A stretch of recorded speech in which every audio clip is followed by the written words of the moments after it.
Hey there, this is Anne-Marie, the AntiHR HR lady. Let's talk about 3 ways that employers misuse performance improvement plans, or PIPs or PIPs.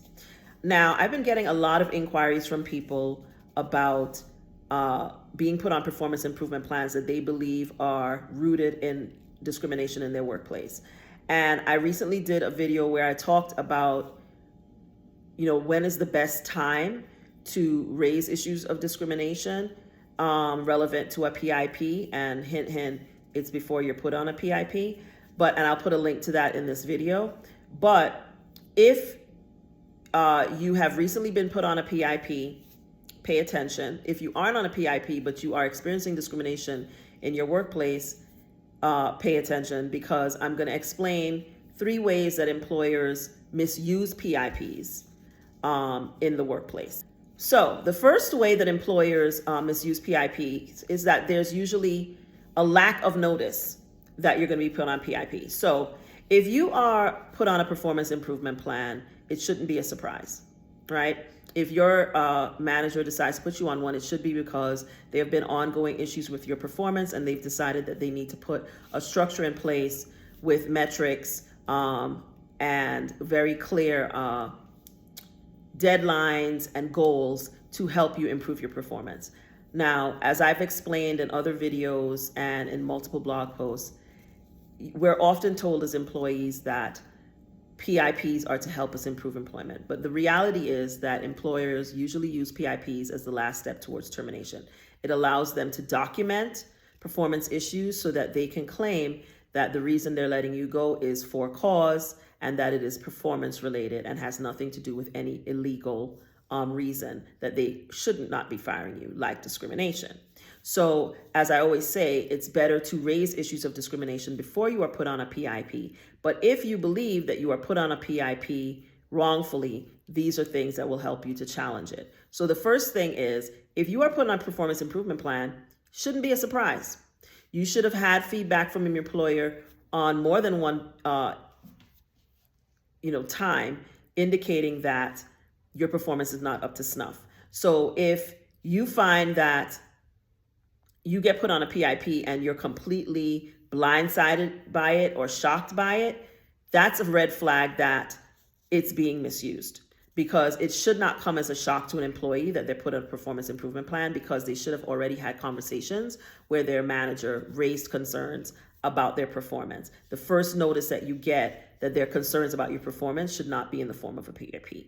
Okay, so the first way that employers misuse PIPs is by just dumping them on an employee with no notice prior, no conversations or indications that there's any problem with their performance, which leads to the second way that employers misuse PIPs is they use them as tools of retaliation.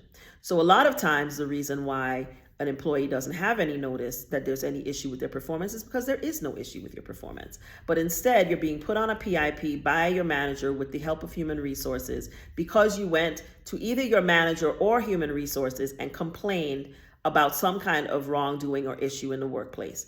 Now, it could be that you complained about noticing your manager mistreating someone else, or that you felt that your manager mistreated you, disrespected you, might be bullying you, creating a hostile work environment of some kind. As I've explained before, a hostile work environment in and of itself is not illegal unless you can tie it to discrimination. So sometimes you may go to your your manager or HR and say, I feel like my manager is treating me differently, or my manager is creating a hostile work environment for me, and I would like some advice about what to do. And then the next thing you know, 2 or 3 weeks later, you're on a PIP.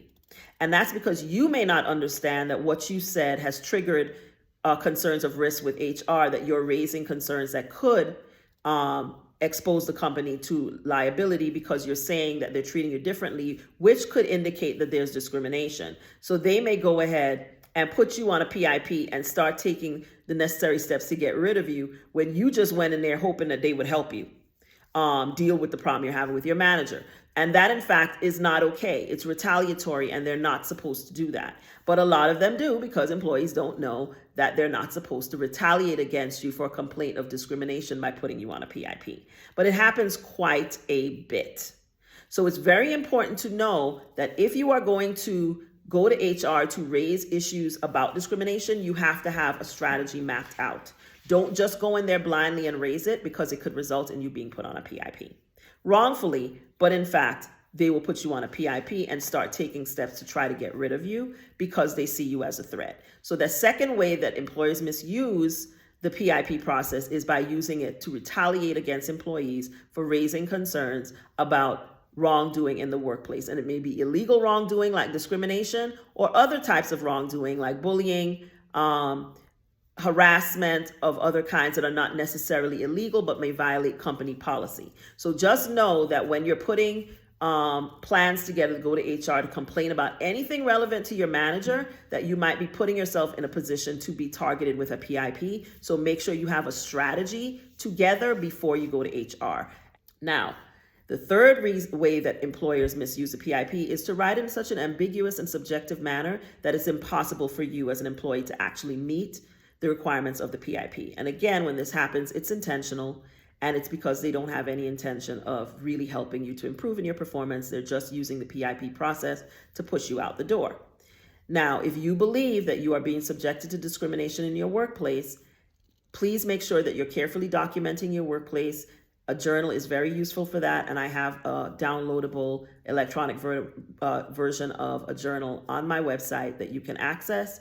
And also, before you go to HR, and I always say this to people, before you go to HR to complain about any wrongdoing, have a strategy around what you're going to do after they respond to your complaints, because they will respond and it will not be a positive experience for you 9 times out of 10. So don't just go blindly in there thinking that they're going to help you. Go in there knowing that your decision to report is more than likely a decision to leave that workplace, and with a plan for how you want to leave that workplace. And if your employer is in fact allowing discrimination against you, you have a right to ask them to pay you to leave.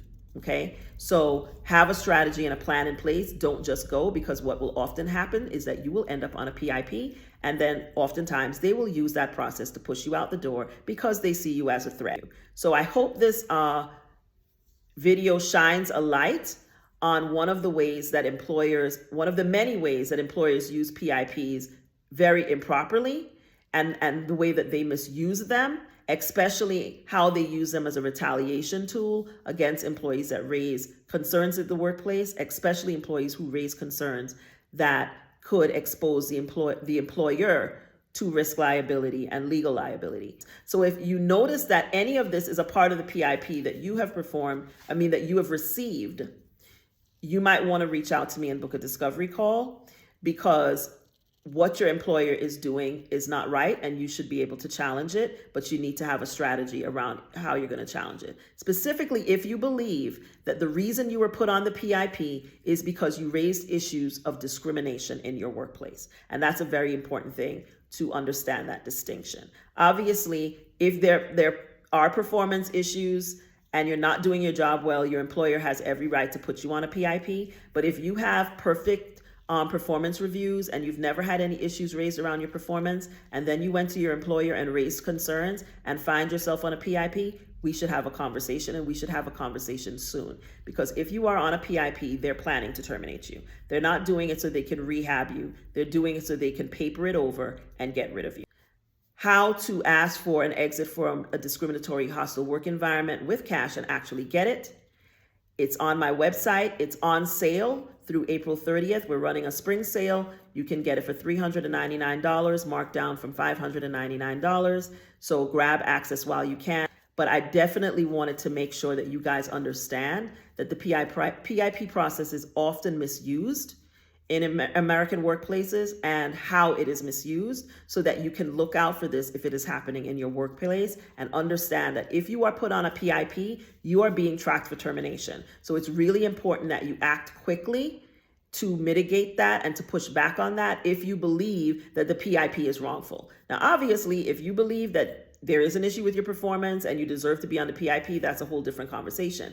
But if you believe that you are being put on a PIP in retaliation for your raising concerns about wrongdoing in your workplace, especially if the wrongdoing is around discrimination, you need to act, and you need to act quickly. So I hope that this video has been informative and helpful. And as always, I am Anne Marie, the anti-HR HR lady, reminding you that HR is not your enemy, but they're definitely not your friend. But I am. I'll see you in the next video. Bye.